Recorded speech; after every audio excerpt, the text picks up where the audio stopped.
Hi, this is Arthur. You are listening to Jenny Lawson from Planned Parenthood Votes on Two Broads Talking Politics. Stay home and stay safe.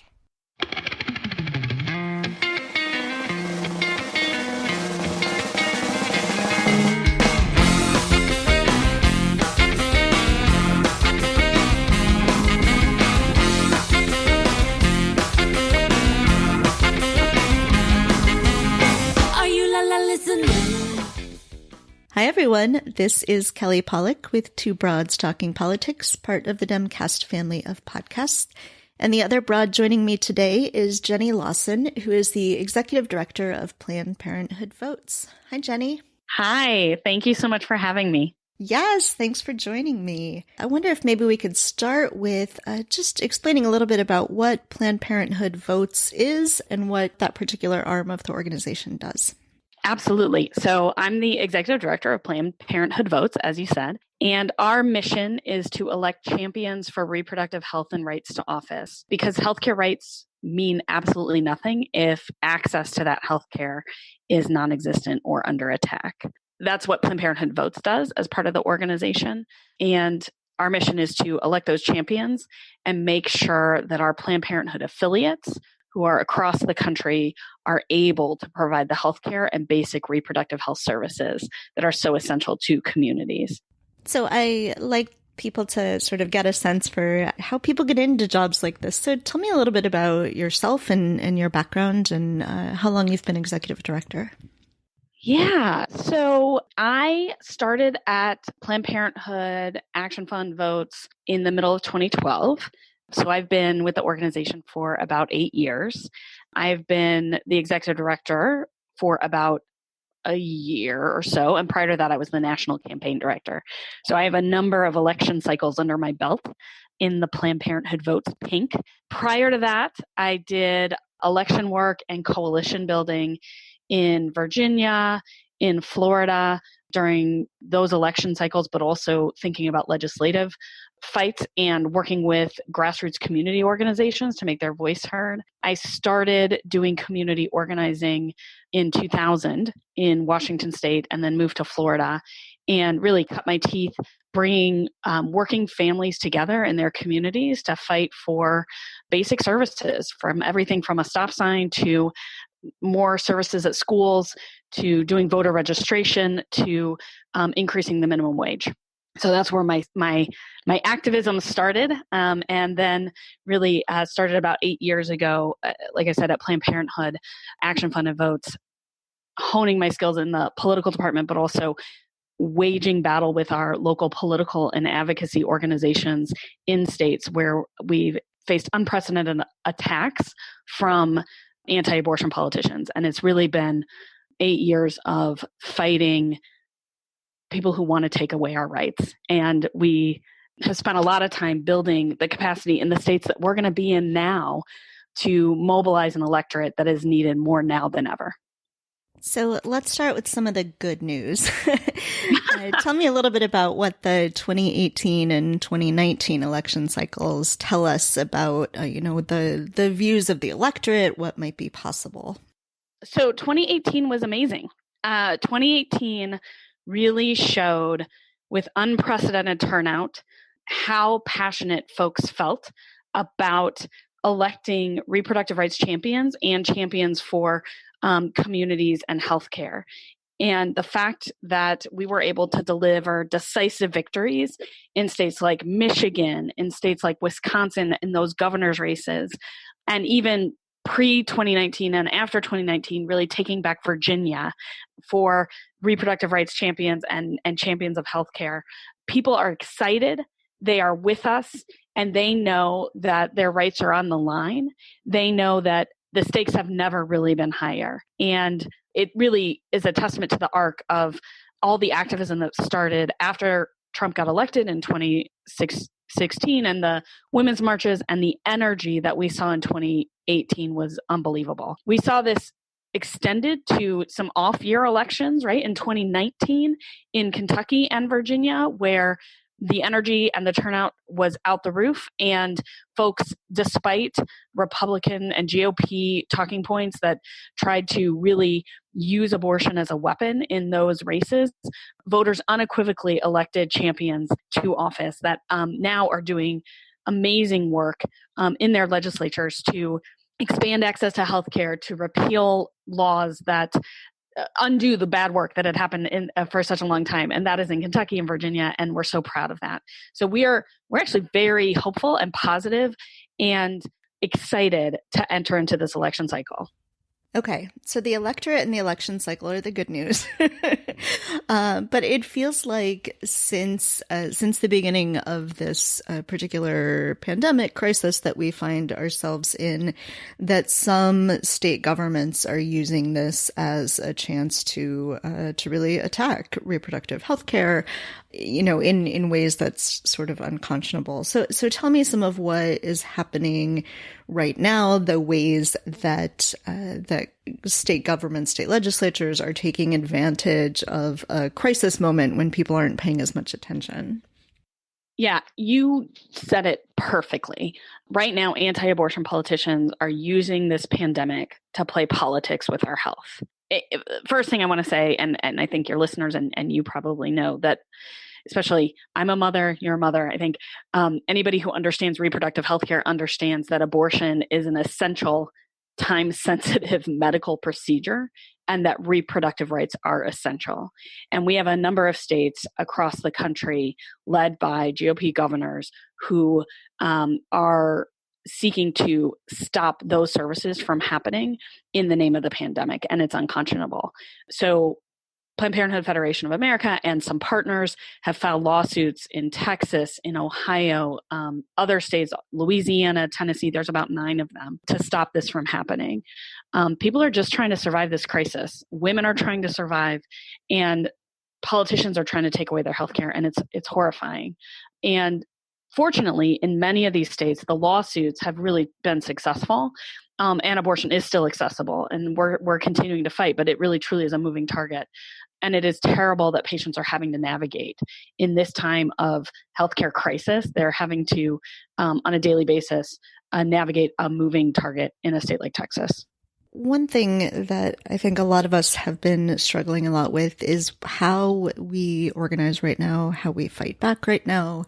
Yeah. How do you motivate an electorate right now when you can't do a lot of the normal things you can do? You shouldn't at least do things like physical protests. You shouldn't be out knocking doors to talk to voters. What are some of the ways that you are pivoting the work that you're doing? What are ways that all of us should be thinking about that activity?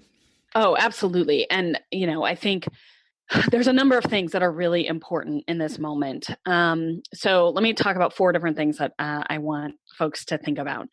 It is really important that folks stay engaged and involved and communicating and interacting with the people that they care about in this moment where we're stuck in our houses with our kids crawling all over us and trying to homeschool and work all at the same time. But one of the most effective ways to organize and to move people, either change their hearts and minds or get them to do something, is to communicate with people you already know.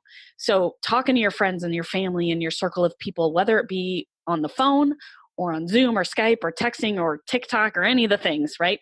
Talking to them about what's at stake and why it's important to have leaders in office who are going to protect our rights, who are going to be leaders in healthcare, and who are going to do the right thing. So having those communications with people who know and trust you is really critical. One thing I'll say is, people are answering the phone. They want to talk on the phone. As somebody who tries to communicate with people all the time to mobilize them, our phone rates are out the roof. So pick up that phone. You can do it still. It's not used just for texting. And the second thing is getting connected to organizations who can take action online or through your computer. So you can volunteer your time in any number, there's all kinds of fancy apps. There's all kinds of ways that you can mobilize and communicate with folks and activate people and deliver your message. If you become a virtual volunteer with the Planned Parenthood Action Fund, we're going to connect you with a steady stream of resources, trainings, webinars, ways to make phone calls for us, ways to communicate with others, to help stop bad laws, expand sexual and reproductive health care, and protect access to the Planned Parenthood health centers. You can choose how you want to help, when you want to help, whenever you have time. So go to PlannedParenthoodAction.org and sign up to be a virtual volunteer. And third, whether or not you want to become a virtual volunteer for the Action Fund, you still can contact your representatives, local, state, and federal. Call them, email them, tweet at them, write them an old-fashioned letter. Tell them that your reproductive rights are not negotiable. They work for you, and they need to work to protect our health care. If you need to know more about who to contact, about what, again, you can go to our website, PlannedParenthoodAction.org, and learn a little bit more. And then the final thing that I think is really important in this moment in time, we're all going to have to vote. So everybody needs to be ready for that. And we need to be able to vote in a safe way. So folks, if you're in a state that allows vote by mail, make sure that you register to vote by mail. If you're in a state that allows absentee voting, register to vote absentee. And if you're in a state where those options are not available, make sure your representatives know that it is essential for our democracy that no one should have to choose between their health and their constitutional right to vote. It is critical that access to voting is available to everyone in this pandemic. And frankly, we still need some in-person voting options, maybe not as many, but we need to be able to vote by mail. We need to trust that those votes are going to get counted. We need easy access to the ballot, and we need to make sure that it's safe. What has the energy level, the atmosphere among volunteers been? I feel like there was a week or two at the beginning of all of this where people sort of went into shutdown mode and, just sort of we're trying to survive the moment. But then increasingly people are sort of picking up and saying, okay, this is the new normal. What do I do now? What are you seeing among the volunteers, among your base of supporters? People are excited. I mean, I think you're right. I think the pandemic has caused a lot of disruption. And we have folks who are thinking about a lot of things: access to healthcare, their jobs, dealing with their families, homeschooling. But we've had tons of response online. Today, Texas did a day of action where they had people emailing and joining webinars and texting and posting on social media. And they had great response.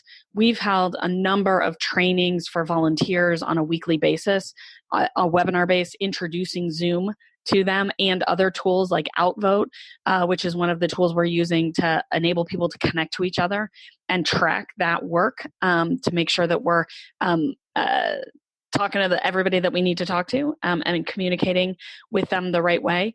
So we've had a lot of energy, and we know we're going to be able to translate that into winning. We know that everything is on the line, and our supporters know that everything is on the line, and that this election is going to determine our access to birth control, our access to cancer screening, sex education, abortion. Our fundamental ability to have control over our own bodies and futures are at stake. And people know that, and they're ready to work.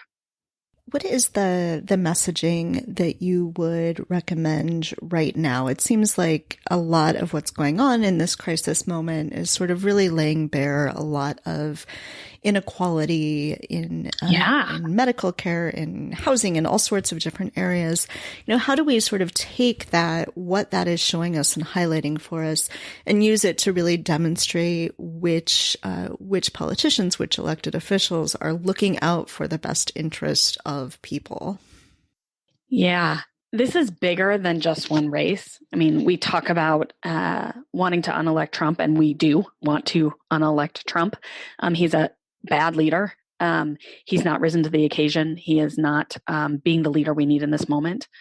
We need to undo so much damage that has been done when it comes to reproductive health care, when it comes to healthcare access, and we need a leader.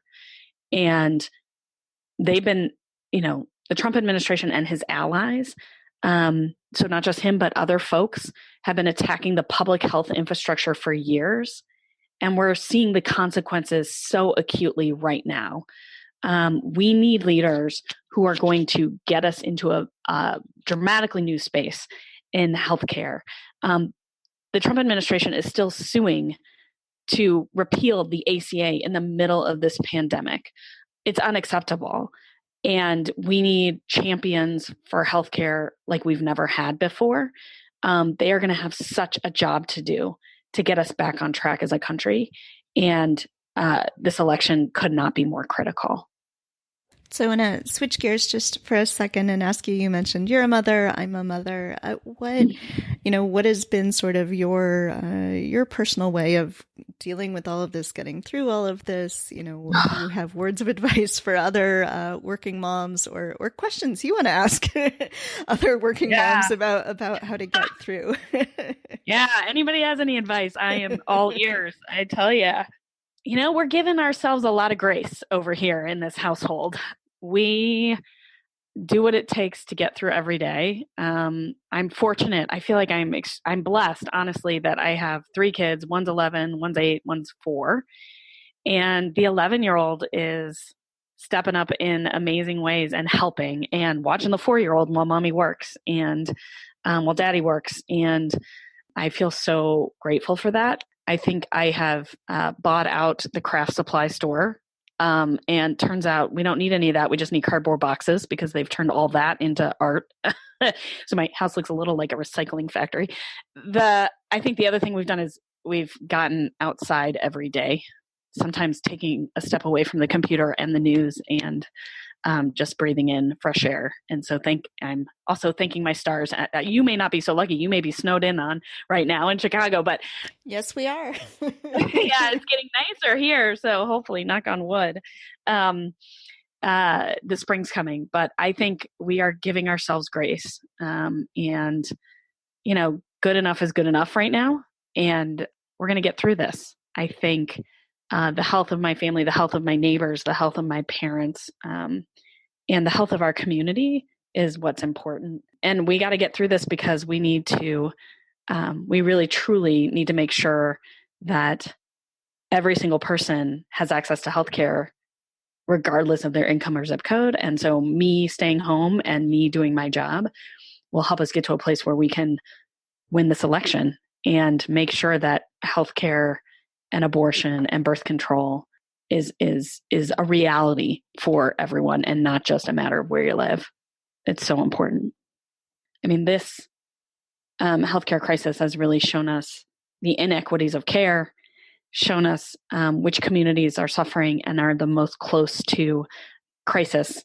It's Black Maternal Health Week. So normally we would be celebrating that and identifying those the systems that needed to change there, but it's just so much sharper this week that communities of color are suffering the most from COVID-19, that it is so abundantly clear where our systems are broken down. It's not that the illness is discriminatory. It's that our healthcare systems and our ability to deliver services in the United States of America has a awful racial impact, and those communities of color are suffering so much. So I feel very blessed, but also recognize that we have so much more to fight for, and it's why this is so important that we are committed to electing champions and getting ready for this election. Do you have any examples of those champions, of people who have been elected, maybe in the past few election cycles or states that are really getting this right, that we can look to as, sort of our examples of what we could and should be doing everywhere? Yeah. I mean, the first place I would look to is Virginia. Virginia specifically because over the last couple cycles, women and women of color have taken over those legislative chambers and plowed through some of the most progressive legislation in the country. They've repealed bad things that happened from previous legislative bodies. They have repealed trap laws. They have prioritized voting rights.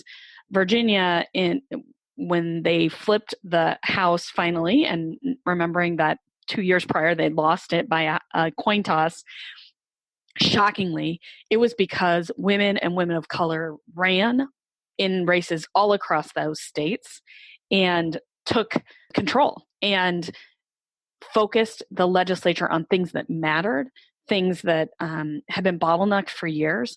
And it is just amazing to see. Virginia, and if your listeners, Virginia sort of has off-year elections, so they elect all their state folks in odd years. So, I have said for a long time that Virginia to me is the beacon of what is to come, in good and in bad. And so one of my, you asked at the beginning how I got here, the role I had before I went to Planned Parenthood, I was working in Virginia with a coalition of folks building progressive power and thinking about progressive issues in the legislature, but also getting people out to vote.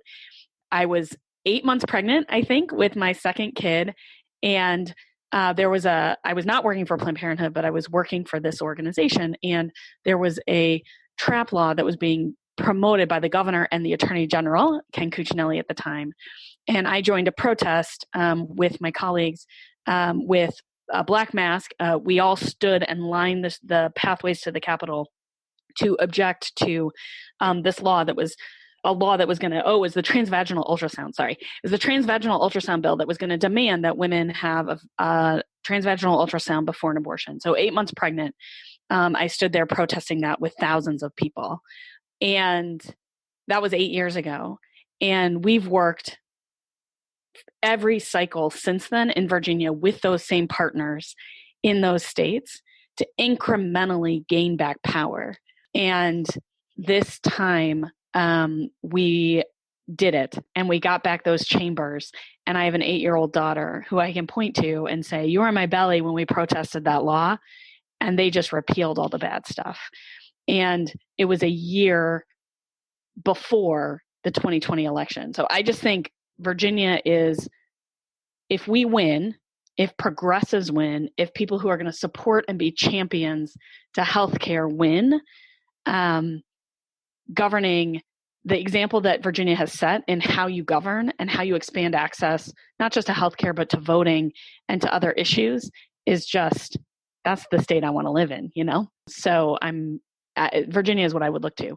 I think there's a number of other leaders around the country who are doing outstanding things that we're so proud to have been a part of their election. Gretchen Whitmer in Michigan is really standing up as a strong leader there, and can't say more about the protection she's offering her state. Yeah, but I think there's examples all around the country, but Virginia really is it for me. I love that. Jenny, is there anything else that you would like to make sure we talk about today? If I haven't said it enough, everything is on the line in 2020. Everything's on the line because we have such a disaster happening, attacking our access to abortion, access to cancer screenings, access to Planned Parenthood, health centers. Fundamentally, our ability to have control over our own bodies and futures are at stake like never before. Everything's online in 2020. Also because the next thing that will happen is redistricting in states. So who we elect now, who's in power, will determine who we're allowed to vote on for the next 10 years. Everything is online in 2020 because we have about 17 cases lined up that will get to the Supreme Court in the next few years. And the folks we elect to office right now will, have an impact on that. It's so important. And we always say every election's important, but for real, this election's pretty darn important. And it's going to impact the healthcare of our future. It's going to impact the healthcare of my kids' future. And it's going to determine who we are as a country. So it's pretty important. Yeah. All right. So remind everybody how they can find out more information and get involved.